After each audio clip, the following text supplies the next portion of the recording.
और अश्मिता हमारी सहयोगी न्यूज रूम से हमारे साथ लाइव जुड़ गई हैं। अश्मिता, दिल को झकझोर देने वाली ये घटना हो गई है इंदौर में। किसी को बिल्कुल भी अंदाजा नहीं था कि आशीर्वाद लेने के लिए जा रहे हैं, मंदिर में पूजा करने के लिए जा रहे हैं, लेकिन वो वापस अब लौटकर आएंगे ही नहीं। कहीं ना कहीं लापरवाही हुई और देखिए 35 लोगों का शव बरामद हो गया इस हादसे में। एक का अभी तक पता लगाने की कोशिश की जा रही है, उसको ढूंढने का प्रयास किया जा रहा है। बिल्कुल अंजलि, कहीं ना कहीं यहाँ पर ये काफी दुखद है ये खबर, और ये पूरा हादसा काफी दुखद है। और किसी ने सोचा भी नहीं था कि लोग रामनवमी की पूजा करने जाएंगे, वहां पर आरती का आनंद लेंगे, हवन कुंड में शामिल होंगे, हवन करेंगे और जो मनोकामनाएं हैं वो पूर्ण करेंगे अपने परिवार की सुख शांति के लिए। लेकिन ये जो पूरा हादसा हुआ अचानक से, उसके बाद उन्हें बिल्कुल भी इस बात का अंदाजा नहीं था कि काल बनकर उनके लिए ये पूरा मंजर होगा। और पूरे मंजर के बाद कहीं ना कहीं यहाँ पर देख सकते हैं कि अब जो तस्वीरें हैं, रेस्क्यू का काम लगातार जारी है। थोड़ी देर में सीएम शिवराज सिंह चौहान भी पहुंचेंगे घटनास्थल पर, जहां पर वो घायलों का हालचाल जानेंगे। रेस्क्यू का काम लगातार किया जा रहा है 21 घंटे से, और उससे भी अधिक समय बीतता चला जा रहा है और अभी भी एक व्यक्ति की तलाश की जा रही है। 35 लोगों के शव बरामद किए जा चुके हैं और 18 लोगों को सुरक्षित बाहर निकाला जा चुका है। लेकिन जो 35 लोगों का परिवार है वो कभी भी इसने सोचा नहीं होगा कि पूजा पाठ करने के लिए पहुंचेंगे और इस दौरान इस तरह का बड़ा हादसा हो जाएगा और कुएं में उनके परिवार के 7 लोगों की जो जिंदगियां हैं वो समा जाएंगी। और हमारे साथ हमारे सहयोगी मिथिलेश भी जुड़ चुके हैं। सीधा मिथिलेश की ओर रुख करना चाहेंगे। मिथिलेश, आप मौके पर लगातार मौजूद रहे, आपने एक एक मंजर देखा, आखिर किस तरह का मंजर है वहां पर? अब रेस्क्यू का जो काम है वो आखिर किस क्षण तक पहुंचा है? 6:30 बजे तक, सुबह 6:30 बजे तक सभी लोगों को बाहर निकाल लिया गया था।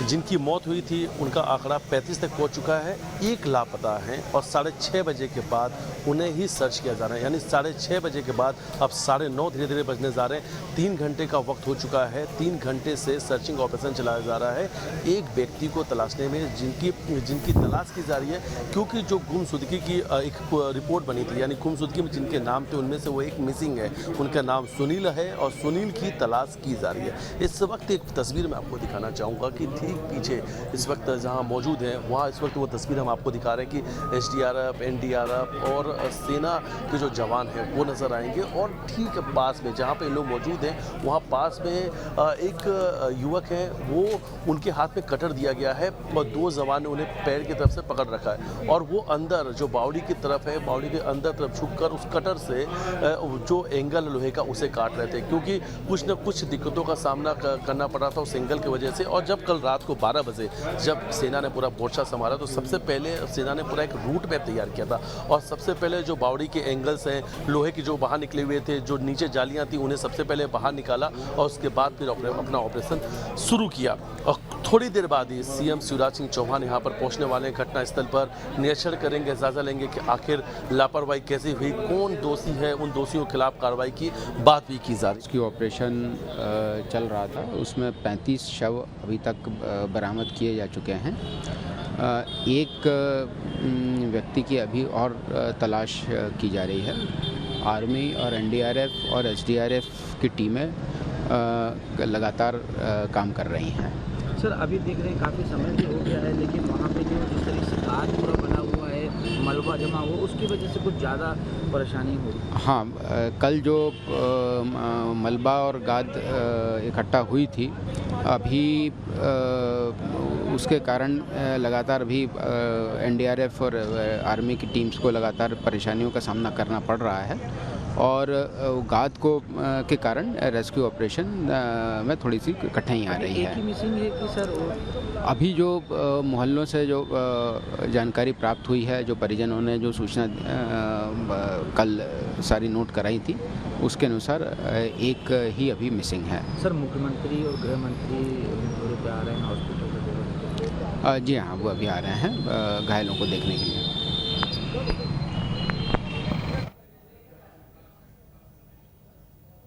तो देखिए लगातार इस पर नजरें बनाए हुए हमारे संवाददाता, और देखिए एक व्यक्ति अभी भी मिसिंग है, तो उसको लगातार खोजने के लिए रेस्क्यू का अभियान है जो चलता चला जा रहा है। लेकिन यहाँ पर काफी ज्यादा चुनौतियां देखने को मिल रही हैं। चुनौतियां सबसे बड़ी क्योंकि यहाँ पर पानी भी है, मलबा भी निकालने की प्रक्रिया चल रही है। ऐसे में 18 लोगों को सुरक्षित बाहर तो निकाल लिया गया है, लेकिन जो 35 लोग हैं उनको सुरक्षित नहीं निकाला जा सका और उनके शव बरामद हुए हैं। अभी भी एक व्यक्ति की तलाश की जा रही है और अब उस तलाश के साथ ही लोग प्रार्थनाएं भी कर रहे हैं कि वो व्यक्ति सुरक्षित बाहर निकल जाए। और इसी बीच बड़ी जानकारी सामने आ रही है, आपको इस वक्त की बड़ी खबर से रूबरू कराते चले, जहां आपको बताते चले इंदौर हादसे से जुड़ी हुई इस वक्त की बड़ी खबर।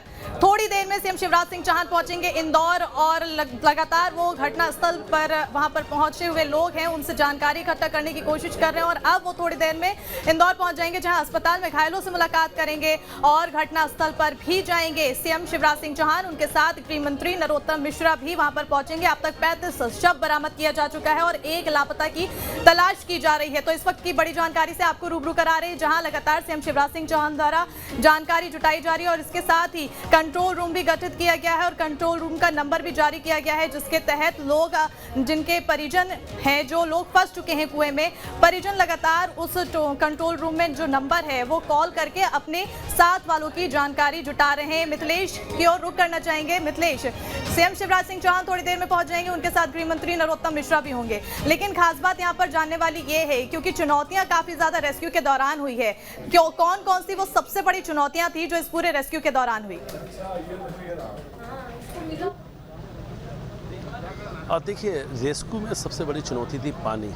जैसे जैसे ऑपरेशन आगे चल रहा था, पानी जो 15 फीट के स्तर के आसपास था, उस पानी को पहले बाहर निकाला जा रहा था। पानी निकालने के बाद फिर से जैसे ही ऑपरेशन शुरू करते थे, फिर अंदर से रिसाव होता था, फिर पानी आ जाता था सामने, तो बार बार पानी की वजह से दिक्कतों का सामना करना पड़ा। दूसरी तरफ जो ऊपर का स्लैब था, जब वो फर्शी थी स्लैब के साथ में, वो टूट के नीचे गिरी थी, उसके साथ लोहे का एंगल भी नीचे गिर गया था। तो उस फर्शी को, उस लोहे के एंगल को निकालना, ये भी कहीं ना कहीं बड़ी चुनौती थी। रात 12 बजे जब सेना यहाँ पे पहुँचती है, सेना ने मोर्चा संभाला, उसके बाद जो ऑपरेशन है वो तेज हो जाता है। महज 6.5 घंटे के अंदर सेना 2100 को बाहर निकाल लेती है और 6:30 बजे के बाद अब 3 घंटे का वक्त हो चुका है। जो लापता हैं उनको तलाशा जा रहा है, उनके लिए सर्चिंग ऑपरेशन चल रहा है। तो यानी 3 घंटे का वक्त है, जहां 6.5 घंटे में 21 लोगों को निकाल लिया गया, तो वहीं अब 3 घंटे का वक्त हो रहा है, जहाँ पर एक व्यक्ति की तलाश की जा रही। वजह साफ है कि नीचे मलबा है, जहाँ इस वक्त रेस्क्यू चल रहा है, नीचे काफ़ी मलबा जमा है और उसके साथ में अभी लगातार जब यहाँ पर जो रेस्क्यू किया जा रहा है, कुछ मलबा बाहर निकाला गया तो उसमें लोहे के एंगल था, ड्रम था,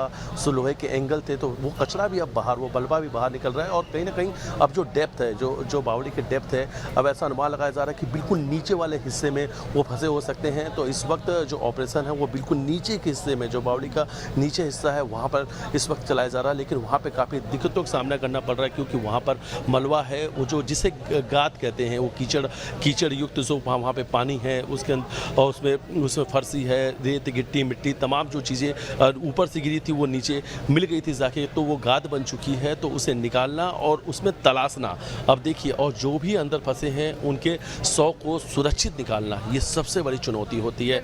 एनडीआरएफ ने कहा कि हर एक आदमी, जो लोग अंदर फंसे थे वो सुरक्षित उन्हें बाहर निकालना था, या जो 100 अंदर है उनके शरीर को भी किसी प्रकार का नुकसान ना हो, इस बात का ख्याल रखा जाता है। इसलिए इस ऑपरेशन को जब वहाँ तलाश की जाती है, सर्चिंग की जाती है, तो बहुत स्लो तरीके से किया जाता है। किसी भी जो ये हम कह सकते हैं एंगल या आधुनिक जो मशीनें होती हैं उनका इस्तेमाल नहीं किया जाता है, कि जिससे शरीर में कोई नुकसान नहीं हो। तो इसलिए वहाँ हाथों से ही तलाश करना पड़ता है, हाथों से ही तलाश करते हैं और ये देखते हैं कि अगर कोई शरीर का हिस्सा दिख रहा है तो उसके बाद साफ़ सफाई करके वहाँ से उन्हें बाहर निकाला जाता है। तो फिलहाल इस वक्त ये बड़ा ऑपरेशन चल रहा है, बड़ा रेस्क्यू चल रहा है और थोड़ी देर बाद ही यहाँ पर मुख्यमंत्री शिवराज सिंह चौहान और गृह मंत्री नरोत्तम मिश्रा पहुँचने वाले हैं। अब देखिए, लापरवाही तो हुई है, अब लापरवाही जिसने की है उसके खिलाफ कार्रवाई की बात की जा रही है, दोषियों के खिलाफ कार्रवाई करने की, कठोरतम कार्रवाई की बात की जा रही है। लेकिन मैं फिर से कहूँगा, जो जिम्मेदार हैं वो जिम्मेदार ही कह रहे हैं कि जिम्मेदारों के खिलाफ कार्रवाई की जाएगी। जिम्मेदार तो खुद अगर चाहते तो ये हादसा नहीं होता, क्योंकि जिम्मेदार हैं यहाँ के स्थानीय विधायक, जिम्मेदार हैं इंदौर के सांसद शंकर लालवानी, जिम्मेदार हैं यहाँ के नगर निगम कमिश्नर, जिम्मेदार हैं यहाँ के वार्ड जोन के अधिकारी, जो यहाँ के जोनल ऑफिसर हैं, ये तमाम, और साथ में मंदिर ट्रस्ट के जो समिति के लोग हैं, ये सभी लोग जिम्मेदार जिम्मेदार हैं, जिनके वजह से ये बड़ा हादसा हुआ, जिनके वजह से आज बेगुनाह 35 लोगों की जिंदगी जा चुकी है, 35 लोगों की मौत हो चुकी है और 35 लोगों की जान चली गई है। लेकिन सवाल यही है कि आखिरकार